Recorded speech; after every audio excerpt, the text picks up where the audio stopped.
Supprimer le pain et les céréales de son alimentation ne permet pas toujours d'éloigner le mal de ventre. Le gluten est un fautif idéal. Aujourd'hui, la conclusion est vite faite entre le mal de ventre et les céréales. Bonjour, c'est Jérémy et dans cette vidéo, nous allons voir quoi faire contre le mal de ventre sans devoir supprimer systématiquement le pain et les céréales. On ne peut pas toujours remettre la faute du mal de ventre sur une seule chose.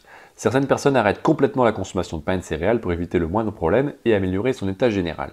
Plusieurs raisons expliquent l'inconfort et le mal de ventre. Tout d'abord, la qualité du blé est l'une de ces raisons. Le blé le plus abordable est souvent de moins bonne qualité, il a subi quelques modifications. Il contient également des pesticides comme du mercure ou encore des fongicides. De plus, ces pesticides et ces fongicides vont dégrader la qualité de la flore intestinale.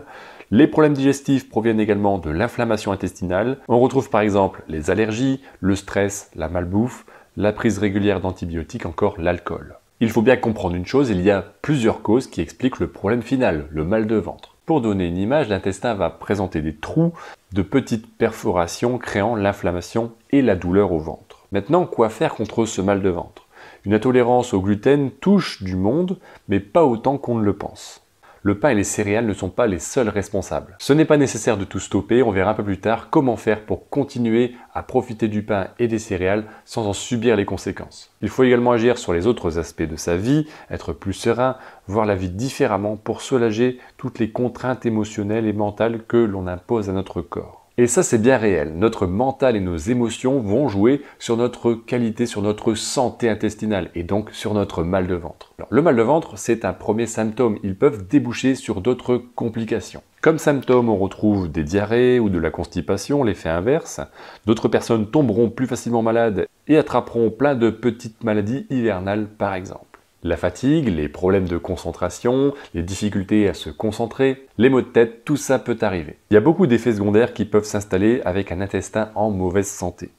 Ce sont des troubles du quotidien qui paraissent anodins, mais qui peuvent avoir en partie comme cause un intestin fragile. Le mal de ventre n'est parfois que le premier signe d'autres troubles à venir. Soigner le mal de ventre au naturel, c'est possible. Consommer du pain et des céréales, ça l'est également. Par contre, on fera toujours attention à la quantité et à la fréquence de consommation. C'est toujours cette habitude de consommer des céréales, du pain à chaque repas.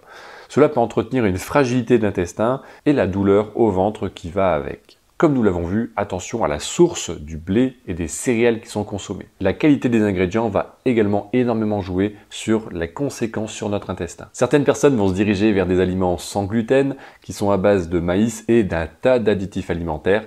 Mais rappelons également que certains additifs alimentaires agressent également notre flore intestinale, notre système digestif et donc est capable d'entretenir notre mal de ventre également. Le sans gluten, c'est plutôt une niche commerciale plutôt qu'une réelle solution. Dans ces produits, une base de maïs est utilisée et l'indice glycémique est plutôt haut, c'est-à-dire que l'augmentation du taux de sucre dans le sang est importante également avec ces produits. Ce que l'on peut faire également, c'est une exposition au soleil pour un apport suffisant en vitamine D. Et bien entendu, il faut une alimentation adaptée aux besoins de notre corps pour nourrir les milliards de cellules qui le composent. C'est dans la diversification des végétaux, dans l'apport en vitamines et en minéraux. La qualité de l'alimentation joue un rôle important sur la qualité de la flore intestinale. Le but n'est pas d'acheter du bio, mais simplement des aliments simples, de base et au naturel. Et si vous assaisonnez vos plats avec des herbes et des épices, ça ne sera jamais fade également. Vous l'aurez compris, le mal de ventre n'est pas dû à une seule cause. Et le responsable n'est pas toujours celui à qui on pense. Avec cette vidéo, vous avez une approche des autres coupables. N'oubliez pas que le mal de ventre est une conséquence de plusieurs facteurs causant cette douleur. En dessous de cette vidéo, vous avez l'accès à un accompagnement offert qui va vous permettre de comprendre l'impact des aliments responsables des problèmes intestinaux, du mal de ventre et les solutions qui vont avec. Merci d'avoir regardé cette vidéo. N'hésitez pas à me poser vos questions en commentaire si vous en avez sur ce sujet. On se retrouve bientôt pour une nouvelle vidéo. Portez-vous bien et à bientôt.